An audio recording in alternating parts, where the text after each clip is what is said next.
Welcome to I Love Apes. My name is Eric Sampson, and what I want to do is get you a 5 on your AP test in May.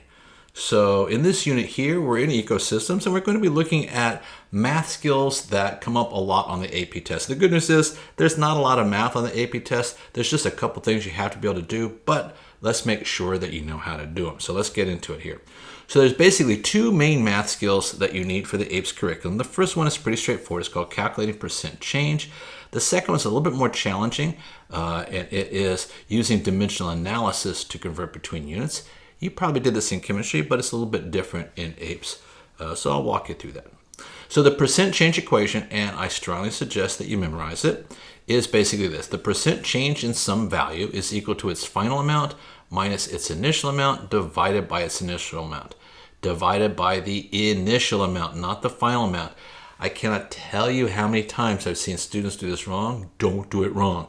Now, when you do this, you're going to get a decimal, and so you're going to multiply it by 100% to express it as a percentage. So this is a shorthand way of looking at it. So percent change, delta means change if you are not aware of that, is equal to the final value minus the initial value divided by the initial value times 100%. Let's look at an example that we might encounter on the AP test. So at the start of an experiment, I have two plants. Each has a mass of 4 kilograms. Plant A is given nutrients and water, but poor plant B didn't get any nutrients or water. That's so mean. And after 3 weeks, the plants were measured once again, and surprise, surprise, plant A grew a bit. It's now 5 kilograms, and plant B shrunk a little bit. It's only 2 kilograms. So let's calculate the percent change of each, and it's going to be rather telling what we see here. Now, so the percent change in plant A would be this. It would be 5, which is the final amount, minus 4, which is the initial, divided by 4 times 100%, and that's going to give us 25%. Now, and that's a positive value.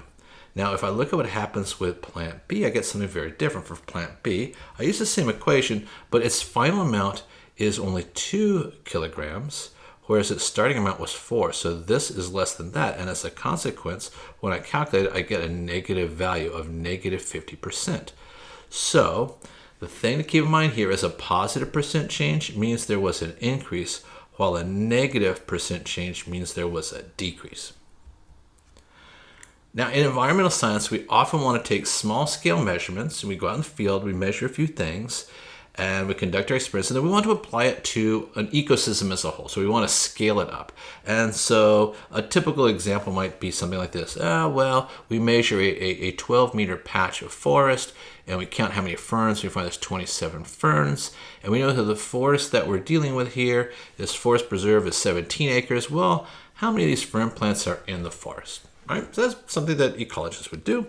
How do we go about doing this? Well, to solve this commonly encountered type of problem, what we're going to do is we're going to use a mathematical technique called dimensional analysis. If you've taken chemistry, you probably remember stoichiometry. It's basically the same technique, okay? So dimensional analysis is basically a problem-solving technique in which the original value is going to get multiplied by a series of fractions. And here's the catch. You ready? So the numerator and the denominator are equal in value in all cases. But they have different units. So the units will cancel out, and we'll end up with a value that's expressed in the units that we're desired, that we've been asked to find. So right now you're probably going, what the heck is this air guy talking about? Well, let's just go on with it here, okay?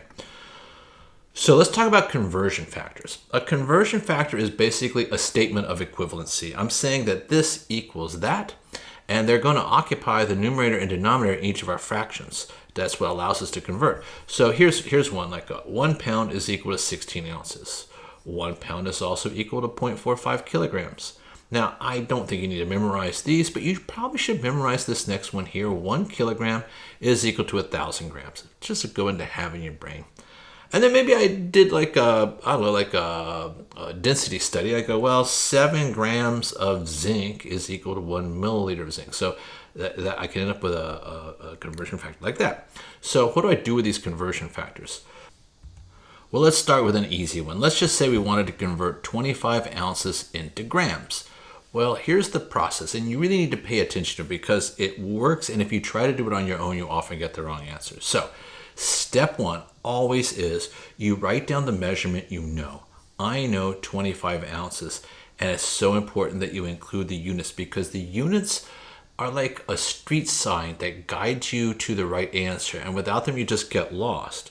So I'm going to write down 25 ounces. That's where my starting point is. Now, what's next step? Next step is this.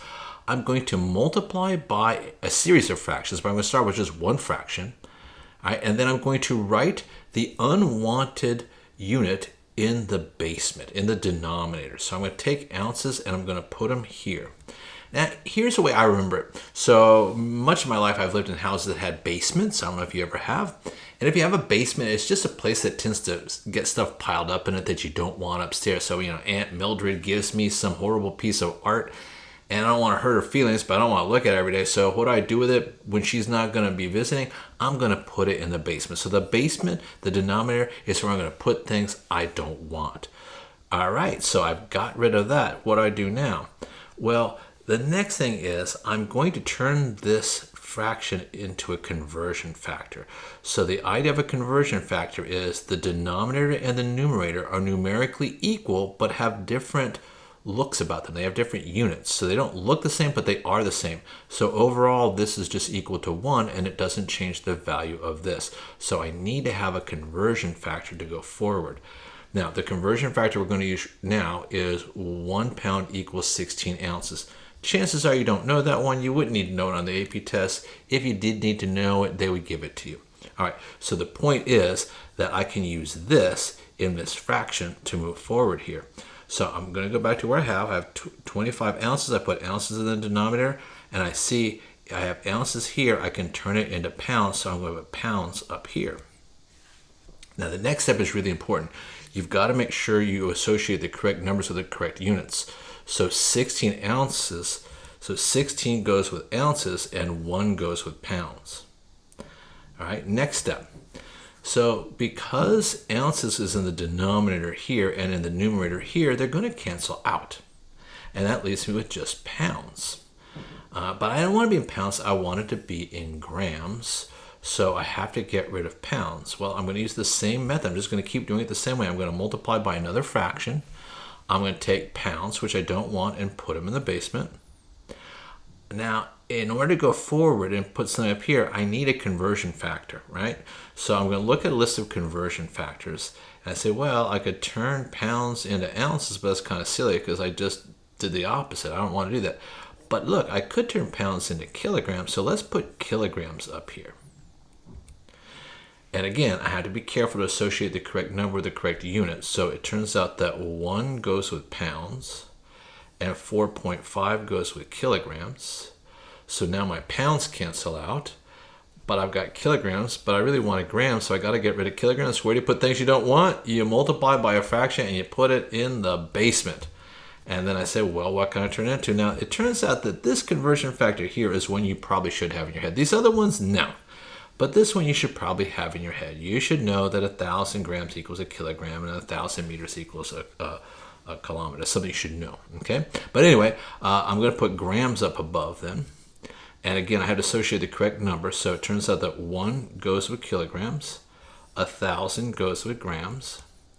All right, and then I can cancel out my kilograms. Great. Now what I'm going to do is I'm going to go ahead and say equals because I've got the unit I want. And then the next step is this. I'm going to multiply all the top numbers. So I'm going to say 25 times 1 times 0.45 times 1,000. And then I'm going to divide by all the bottom numbers. I'm going to divide by 16. And I guess I'm going to divide by 1 and divide by 1. Although I'm probably not going to do that because I know what the answer is. But the point is you multiply all the top numbers and you divide by all the bottom numbers. And when you do that, you're going to get 703 grams. So that is the technique. Now, what we're going to do, though, is we want to look at it in an environmental science perspective. So in environmental science, what happens is you often are given a prompt in which you are to infer what the conversion factor is. So let me give you an example here. A scientist measures a 4 meter by 3 meter section of forest and determines that there are 27 fern plants there. Seems like a lot, but let's just say they're small ferns, so that's what we have. So we want to use this as a conversion factor. All right, so let's just say that in this case, what do 27 fern plants equal? Well, you got to be a little bit careful here because this is basically telling me an area. So I'm going to have to multiply these together to get an area. And I can say, well, 12 square meters is equal to 27 ferns. So that gives me a conversion factor, which I can then use. That is the trick that's a little bit tricky in APES, is that you sometimes have to make your own conversion factor, and sometimes you have to do it by figuring out the area part of this. It's not hard math, it's just troublesome to remember. Okay, well, let's keep going. Okay, so now let's suppose we were asked to determine what is the total number of fern plants that is present in a 17-acre forest preserve. So remember, you always want to start with the value you want to convert. You do not want to start with conversion factors. I'm going to start with acres of land and I'm going to turn it into fern plants. And that's the trickiest part about this, is figuring out where to start and where to end. So 17 acres isn't equal to anything. I want to say it's equal to a certain number of ferns. So I'm going to start with this thing that is not a conversion factor. So step one, I'm going to say I have 17 acres. I don't want acres, so you know what I do? I multiply by a fraction. I take acres, I put them in the denominator, and then I look at my conversion factor and say, you know what? I can turn acres into hectares, so I'm going to put hectares here. I have to associate the correct number, so 1 goes with acre, 0.4 goes with hectares. Now the acres cancel out. I'm not going to go ahead and do the canceling out part here, but trust me, it does. And so now I've got hectares up above. I don't want them, so I'm going to put them in the basement. What else could I turn hectares into? Well, I could turn it into square meters, so I'm going to put square meters up above. And again, I have to associate the correct number. So 1 goes with hectare, and 10,000 goes with meters squared. So now hectares cancel out. I've got square meters, but I didn't want to know how many square meters. I want to know how many fern plants. So I don't want square meters. So if I don't want square meters, you know what you do? You multiply by a fraction. You take the thing you don't want, square meters in this case, and you put it in the basement. And I go, but look at this. I came up with my own conversion factor. 12 meters equals 27 ferns. So I can put ferns up above, which is what I'm looking for. 12 goes with meters. 27 goes with ferns. And now everything's canceled out but ferns. So I'm going to multiply by all the top numbers and divide by all the bottom numbers. And when I do, there's my answer.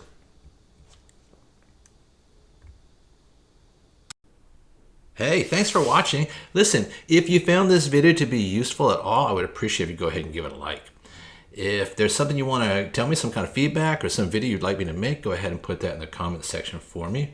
Be sure to check the description below. I often post the PDF of the document that I use, also practice problems and so on that can help you do better on your AP test. And of course, you know what's coming. More than anything else, what I really need you to do is hit that subscribe button.